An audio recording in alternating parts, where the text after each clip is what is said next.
hello vegan gardeners and cooks, welcome to another exciting video. And today it's all about growing kale, and after that we're gonna make some tasty white bean and kale soup. So growing kale is very similar to growing the cabbage. They're the same Brassica family, and they're very cold hardy. As you can see, we are approaching the end of November, and last few nights actually, we had a harder frost which pretty much killed all the other plants. Even the peppers in the bed over here didn't survive. The tomatoes didn't even survive the lighter frost, but in a glass house behind me there's still some tomatoes kind of surviving. But these guys, the kale, they can survive even the whole winter. I think they can even go like -5, -10, no problem. So they're very cold hardy. Also the carrots here are pretty cold hardy. So that's why I'm not hurrying up with those videos, because those guys can survive longer. But I saw a good recipe for white bean and kale soup. So cabbage and kale are very similar to grow. So cabbage, kale and other brassicas like broccoli and cauliflower are very similar to grow. So people usually grow them in springtime leading up to the summer, or from the middle of summer until the autumn. And I recommend to grow them in autumn because the spring here is very short and the temperatures can jump up to 30 degrees already in April. So brassicas like kale and especially broccoli and cauliflower, they are not gonna survive it here. And the pest pressure in the beginning of spring, and especially when we're moving into the summer, is just insane. And these guys almost didn't survive. I planted them in spring, and I was thinking they'll be ready sometimes in the summer, but the pest pressure was just insane. So the only thing here to worry about when you're growing kale or cabbage is the pest pressure. And there was actually cabbages growing in this half of the bed, and kale was here. And we grew this from the seed, so they took a much longer time than cabbages, because cabbages we got already small seedling. But then we got this infestation of this white moth, this white butterfly, and they leave these kind of caterpillars. When they lay eggs, the caterpillars hatch and they just they can decimate the whole plant easily. And this is the problem with all the brassicas, so that's why you have to be careful. Alright, so as I was talking about, the most important thing when you're growing kale, especially when you grow it from the springtime, is to repair the pests. And this is a really good like organic product that I found. It's called diatomaceous earth. So it says Kremelina, this is in Czech, but you can buy it in any country. Something like crushed up seashells or something like that. So it's vegan, it's just seashells. But for little insects, they don't like this because it's too sharp for them and it repels them. I tried it on also a little bit on potatoes, brassicas, and it seemed to work. It doesn't work 100%, but it seems to work just fine.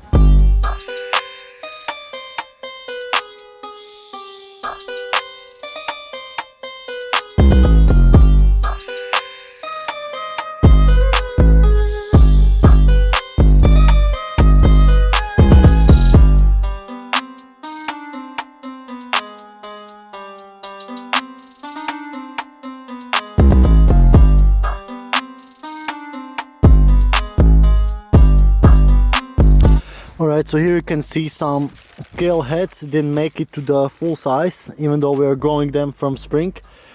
Some of them are about ready. We already picked some, but you can see many are still small, didn't even grow full heads. And you can see a lot of them here have still getting eaten by some bugs, and now it's too cold for them to keep growing. But that one over there, it's pretty good size, it can be picked.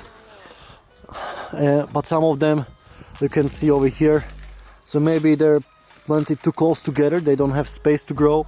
But then you have guys like this, like really huge. Look at this, much bigger than my hand. Once your kale gets to this size, don't have to worry about the pressure from pests, because they're not gonna eat all these huge leaves. And I know the kale, they're growing in America, they just grow for the leaves like this, and they basically eat just this part.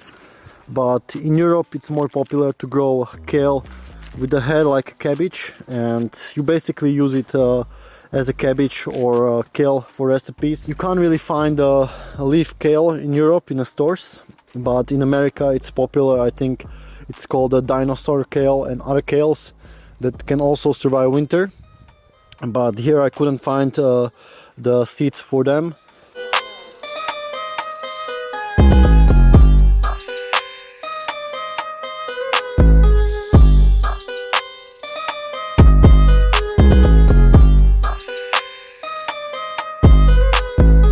So we talk about planting in spring, and as I said, the pressure of insects is really hard. Even if you use the products like diatomaceous earth, it's like a powder. You just put it on top of the leaves, and it should repel some of the pests.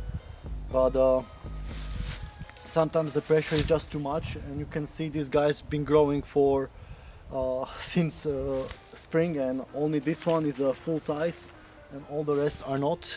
So I think it's because of the pressure from pests. They didn't have time, and they pretty much started growing only like after middle of summer. So that's why I recommend to plant them like sometimes in August, and then they're gonna have time to grow until, you know, November or even December, and they can even survive through the winter. So definitely autumn is the best time to grow these guys. Just make sure you leave them a lot of time if you grow these kale heads from the seed, because they do take about good 4 months to grow. And the kale is a leafy vegetable, so they just need a lot of nitrogen. They don't need so much phosphorus and other things. Of course they need a lot of good compost, same like other vegetables, but they need especially a lot of nitrogen. So using your urine is a great idea again. Also important thing with kale and cabbage is the size.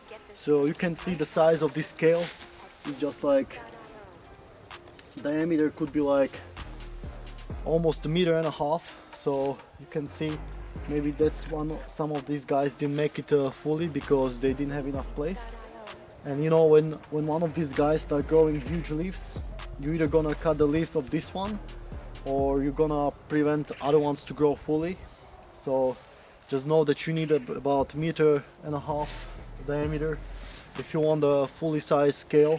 Otherwise you're gonna get small heads like these ones, because you see this leaf was probably overgrowing like this. That's why it's better sometimes to prune it and let the other ones grow.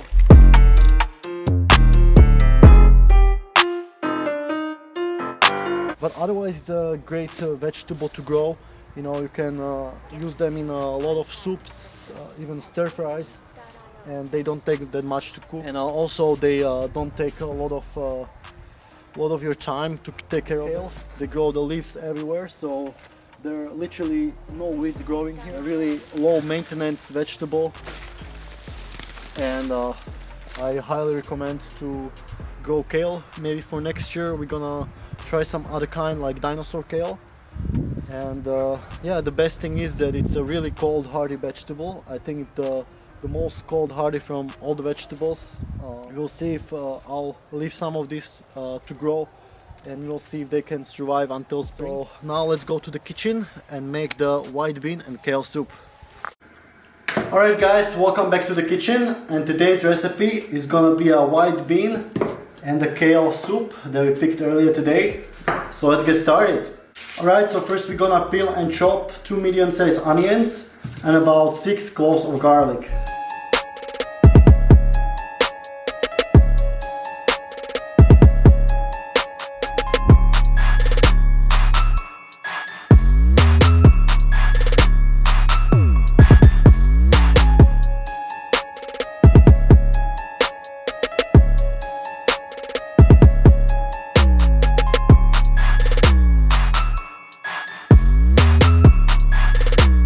Alright, so next we have here about 2 big parsnips and a few roots of parsley and about 5 medium-sized carrots. So now we're just gonna all peel it up and cut it up. And if you don't have a parsnip or parsley root, you can use any other. Even celeriac root works good with this soup, but celeriac gives too much flavor, so that's why we're sticking with the parsnip, which is not as intense flavor. But if you don't have it, you can just use carrots.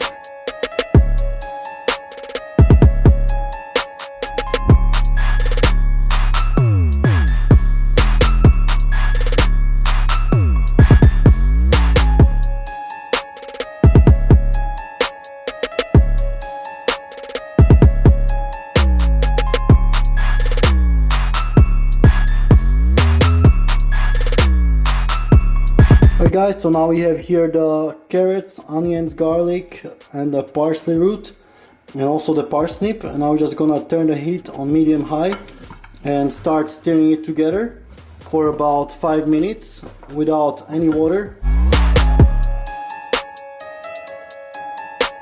Alright, so after been stirring it for about a few minutes, maybe 5 minutes, we're gonna add a little bit of soy sauce, or we can also use tamari, which we have here. It's like a lower sodium level.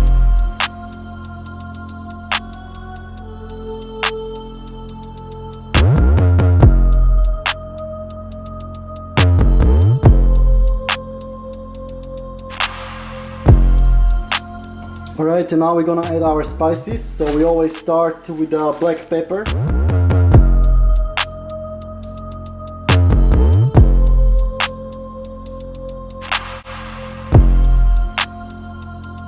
Okay, next we have garlic powder. You can also use onion powder or even both.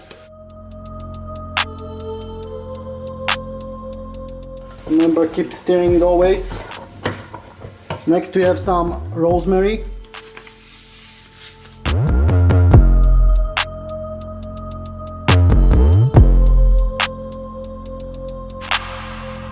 Also gonna add some red chili flakes. And just a pinch of ginger. And now we're gonna add this vegeta. And if you don't have vegeta, you can also use a vegetable broth, but we don't have one, so we're using the flavor. This is like a flavored salt with some vegetables.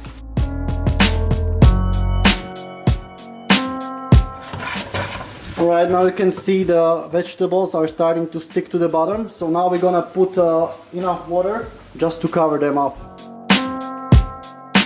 Alright, now we're also gonna add the bay leaves.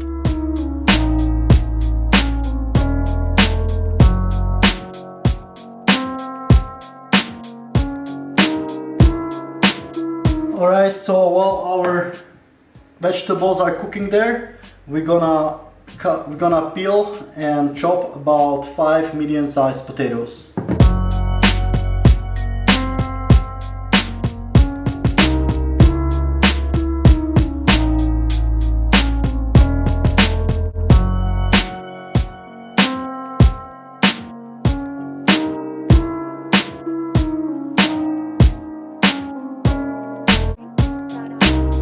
So while our vegetables are boiling for a few minutes, now we're gonna add our potatoes.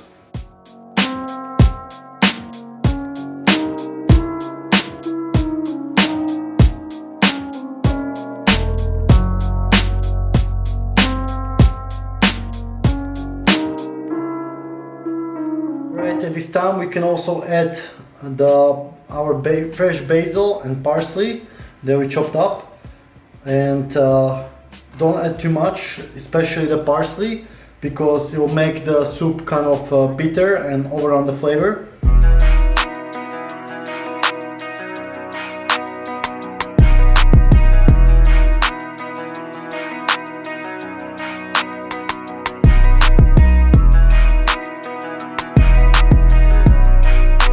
Okay, and at this time we can also add a juice of 1 lemon.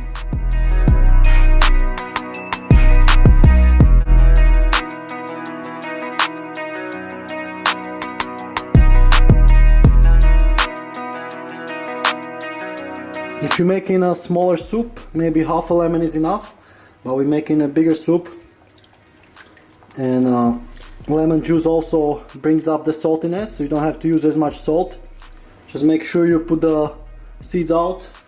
You can also add a little bit more salt or vegeta.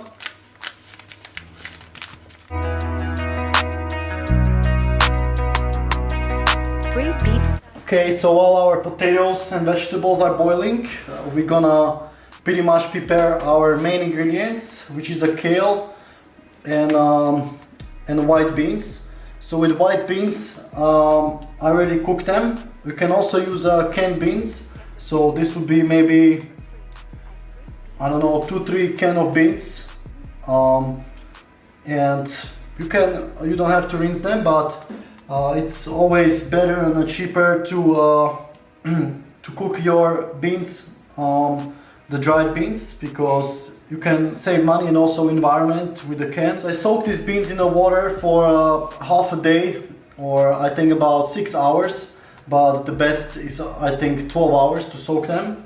So they release all the phytic acid, which makes you fart and is not so good for digestion. And then you pretty much boil them in the water until they are soft, which takes I think up to 1 hour. If you don't soak them, they take even longer, like 2 hours. It's crazy. So that's why you wanna soak them, because if you don't soak them, they just take forever. And so now we have the beans here already, and so we're gonna add them at the same time as the kale. So we picked this kale that looks like a cabbage, but I know in America, yeah, they have this other kind, but in Europe that kale is not so popular. We have this kind of, I'm not sure how it's called, cabbage kale or something like that. So I'm using just half a head, because the head was pretty big, and I think half a head is big enough. So now I'm just gonna chop it up, and then we're gonna add it to the soup.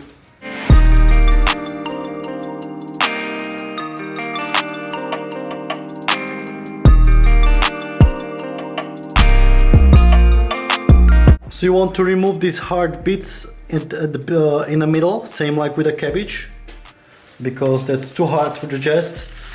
Also things like this, these big stems, you want to remove and just have these tender leaves.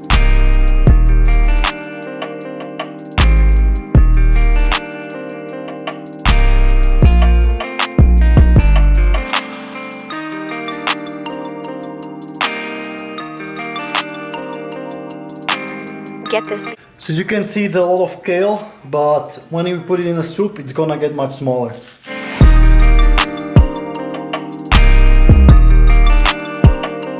Alright, so now the soup was boiling for quite a while, and when your potatoes are getting softer, now we're gonna use this immersion blender and blend about half of the soup. So you want still about half of these vegetables to be whole, so we're just gonna blend half of it now. You can also take these bay leaves out if you see them, because they don't want to be blended there.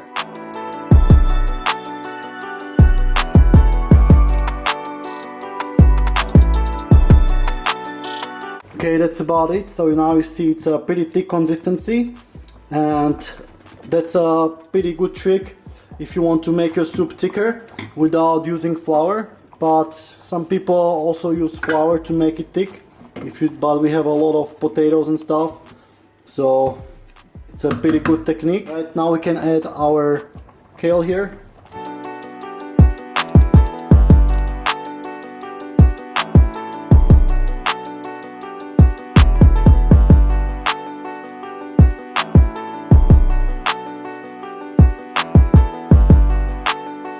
Alright, now we're gonna add a little bit of milk.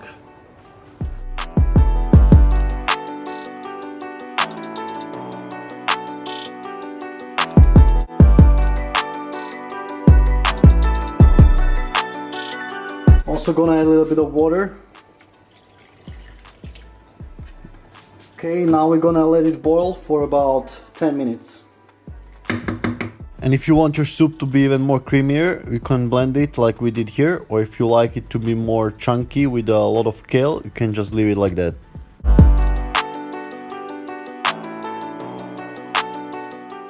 Okay, this time we can also add our beans.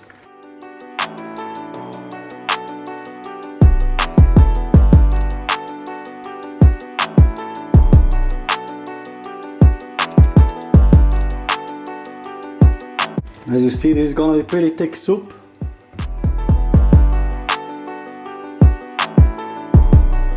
It's very healthy.